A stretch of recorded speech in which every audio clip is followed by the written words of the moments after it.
दसरा हा सण हिंदू धर्मामध्ये मोठ्या आनंदाने आणि उत्साहाने साजरा केला जातो. या दिवशी एकमेकांना शुभकामना दिल्या जातात. संध्याकाळी सोने लुटण्याची प्रथा आहे, म्हणजेच आपट्याची पाने लुटण्यासाठी गावाची वेस ओलांडून जात असतात. दसरा हा सण साजरा करण्याची परंपरा खूप जुनी आहे. घराला आंब्याच्या पानांची व झेंडूच्या फुलांचे तोरण लावतात. दसऱ्याला झेंडूच्या फुलांनी पूजा करण्याची प्रथा आहे. यंत्र, वाहने यांना झेंडूच्या फुलांच्या माळा घालतात. दसरा सण मोठा नाही आनंदाला तोटा असे म्हणण्याची परंपरा सुरू झाली ती उगाच नाही, तर विजय प्राप्त करणारा फार मोठा इतिहास या दिवसाच्या मागे दडलेला आहे. प्रभू रामचंद्रांनी रावणासारख्या बलाढ्य योद्ध्याचा वध करून शत्रूवर विजय प्राप्त केला तो याच दिवशी. देवी दुर्गेने महिषासूर राक्षसाला युद्ध करून संपवले ते याच दिवशी आणि त्यामुळेच तिला महिषासूरमर्दिनी असे म्हटले जाऊ लागले.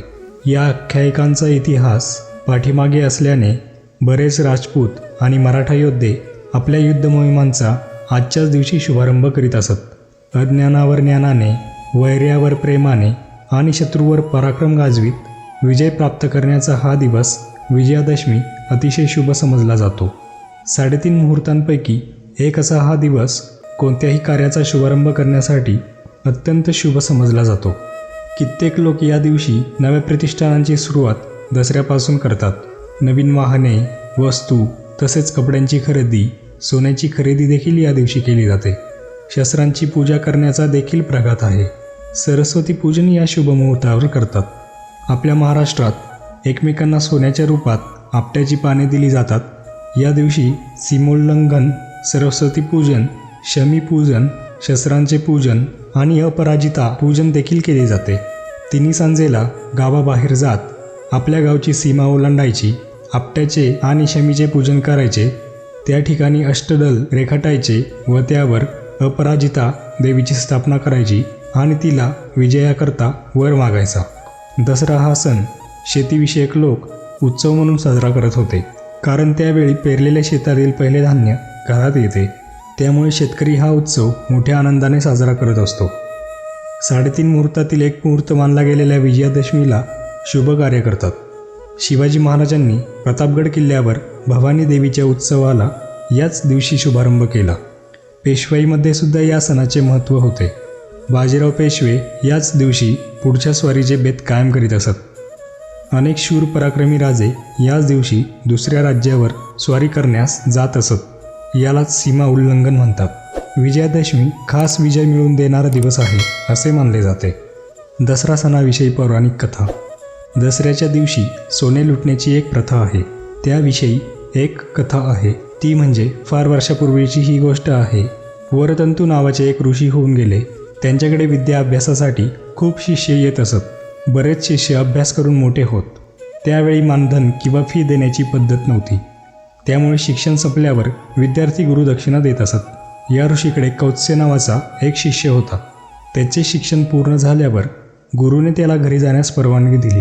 त्याने ऋषींना विचारले की तुम्ही गुरुदक्षिणा म्हणून काय घेणार? मी तुम्हाला गुरुदक्षिणा म्हणून काय देऊ? तुम्ही मागाल ती गुरुदक्षिणा मी देईल. मग त्या ऋषीने याची परीक्षा घ्यावयाचे ठरवले. परंतु ऋषीने कौत्स्याला प्रत्येक विद्याबद्दल 1 कोटी सुवर्णमुद्रा, याचप्रमाणे 14 विषयाबद्दल ज्ञान दिल्यामुळे 14 कोटी सुवर्णमुद्रा आणावयास सांगितले. ते ऐकून कौत्स्य गंगावला गेला. तो रघुराजाकडे गेला, परंतु राजाने त्याच वेळी विश्वजित यज्ञ केल्यामुळे खजिना संपला होता. तरीसुद्धा राजाने कौत्साकडे 3 दिवसांची मुदत मागितली आणि त्याने इंद्रावर स्वारी करण्याचे निश्चित केले. इंद्राला रघुराजाचा पराक्रम माहीत होता. त्याने कुबेराला सारी हकीकत सांगितली. इंद्राने आपट्याच्या पानांच्या आकाराची सोन्याची नाणी बनवून ती पावसासारखी राजाच्या राजवाड्यात पाडली. कौत्स्य त्या सुवर्णमुद्रा घेऊन वरतंतू या ऋषीकडे गेला आणि त्या ऋषीला गुरुदक्षिणा घेण्यास विनंती केली. परंतु ऋषींनी त्या घेण्यास नकार दिला आणि 14 कोटी सुवर्णमुद्रा परत नेण्यास राजाने नकार दिल्यामुळे कौत्स्याने त्या मुद्रा आपट्याच्या झाडाखाली ठेवून लोकांना लुटायला सांगितले. अनेकांनी त्या वृक्षाची पूजा केली व पाहिजे तेवढ्या मुद्रा लुटल्या.